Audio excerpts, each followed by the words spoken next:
création à aujourd'hui, la mission première de WOEF a été de soutenir les femmes dans une réinsertion sociale et professionnelle par le biais de la formation en se basant sur leurs propres ressources.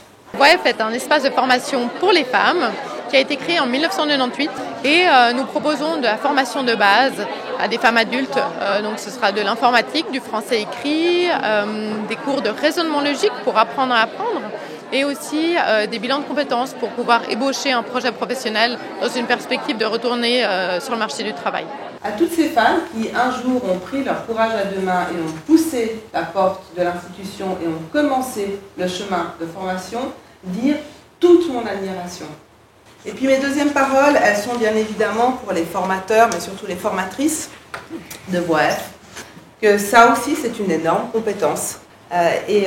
Vous, sur le terrain, auprès de vos usagères, vous avez depuis 20 ans cette capacité à la remise en question, à l'accompagnement, à la bienveillance dans un monde où on est tous à des degrés divers, parfois pas très bien traités. C'est une association qui est formidable parce qu'elle aide les pouvoirs publics, que ce soit la ville, les communes, le canton, à mettre concrètement en œuvre une politique qui est très importante. C'est celle d'aider des femmes à retrouver un chemin vers plus de compétences sociales, plus de compétences professionnelles, d'avoir du courage, de la détermination pour avancer dans la vie, et ça c'est très important. À l'occasion de cette journée anniversaire, je ne peux m'empêcher de penser à toutes ces femmes qui sont devenues les instigatrices de cette magnifique structure qui est devenue WOEF. Aujourd'hui, le monde associatif de la formation ne peut pas rester seul dans son coin. On fait partie d'un ensemble. Et c'est à travers cet ensemble aussi qu'on arrive à présenter des projets et à les défendre. C'est l'union fait la force. Quand on parle DIP, on a beaucoup trop souvent tendance à penser l'école au sens strict du terme. Alors bien sûr, c'est le gros de mon travail, mais on oublie aussi que le DIP, c'est la formation des adultes. Souvent, la place, la reconnaissance sociale passe par le travail de notre société. Donc, se battre pour donner une chance de formation et donc à terme une place de travail possible à des femmes comme à des hommes d'ailleurs de manière générale, c'est œuvrer aussi pour plus de dignité, pour que chacun puisse avoir cette reconnaissance sociale qui manque parfois.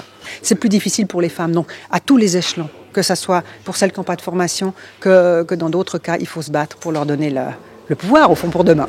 Chacune a droit à l'écoute, chacune a droit à la parole, chacune a ses expériences et ses opinions personnelles. Collaboration, oui, compétition, non.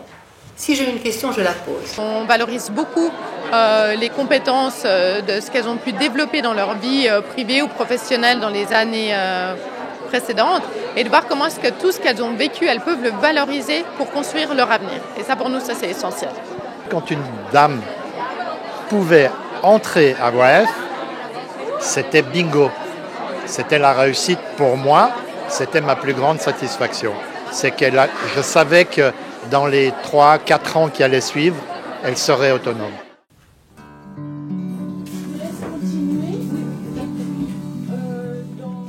J'étais avocate au Liban. Dans mon parcours, moi, j'avais besoin d'informatique. J'ai fait un cours de typing et j'ai senti que j'avais besoin encore de progresser. Les cours, ils nous aident à comment chercher un travail, comment dans la vie de chaque jour. Oui, c'est très intéressant. On était de toutes les nationalités. C'était vraiment de la richesse qu'on se rencontre tous ensemble.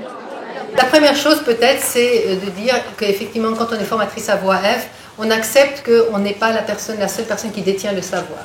C'est vrai qu'on est peut-être dans cette pédagogie émancipatrice que les apprenantes aussi ont un savoir. C'est pas le même genre de savoir. C'est un savoir qui peut être plus lié à l'expérience. Le savoir de la formatrice peut être plus lié aussi à un savoir théorique. Mais il y a différents savoirs qui sont mis en commun, donc on ne détient pas le savoir. Il y a dans la société, comme on l'a pu le voir, des inégalités qui structurent cette société. Et dans notre société, bien souvent, ces inégalités, elles sont en défaveur des femmes. C'est ça, prendre C'est ça la conscientisation, c'est la prise de conscience que ce problème, ce n'est pas un problème entre deux individus, c'est un problème social. C'est ça le processus de conscientisation pour Paulo Freire.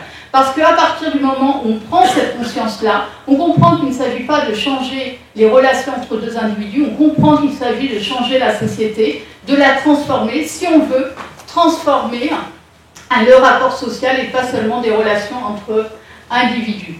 Quand le travailleur social il est en face de populations qui sont précarisées, souvent en difficulté, prises en étau dans la fameuse trilogie des rapports de classe, de race et de sexe. Le travail social, c'est donc une multiplicité d'acteurs, d'institutions, de pratiques qui offrent des encadrements, des services, des prestations à des enfants, à des adultes, à des adolescents en situation de handicap, en difficulté sociale, en rupture scolaire, sans compter le soutien apporté à des familles en précarité sociale, si on pense aux migrants et aux chômeurs, par exemple. Les pédagogies émancipatrices, effectivement, j'essaye de l'intégrer au maximum dans le cadre de mes cours. Ça soulève des questions, des débats, des prises de position de chacune, de leur expérience dans leur environnement proche, dans leur environnement familial. Donc c'est toujours très très riche et moi j'apprends énormément d'elles. Tout ce qu'on pourra apporter à Boef ne pourra pas porter ses fruits si la société n'évolue pas en même temps. Donc on a besoin d'une société qui bouge en même temps que nous. J'espère surtout que nous, les femmes, on va continuer à revendiquer, à prendre une place qui est la nôtre dans la société, à construire aussi un monde qui est plus égalitaire, où il y a de la place pour tout le monde. Mais j'ai envie de dire, il y a aussi de la place pour les femmes, parce que ça n'a pas toujours été le cas. Au début, c'est vrai qu'on a dû défendre l'idée de la non-mixité, l'importance de la non-mixité. Et c'était vu comme une exclusion des hommes, alors que ce n'était pas une exclusion des hommes.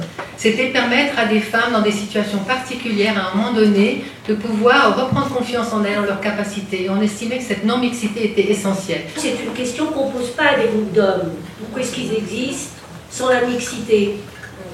Et ça m'interroge toujours parce que je me dis, mais qu'est-ce qu'on doit justifier ? La population et la majorité dans notre pays n'est pas encore prête à vraiment dire que c'est le combat essentiel.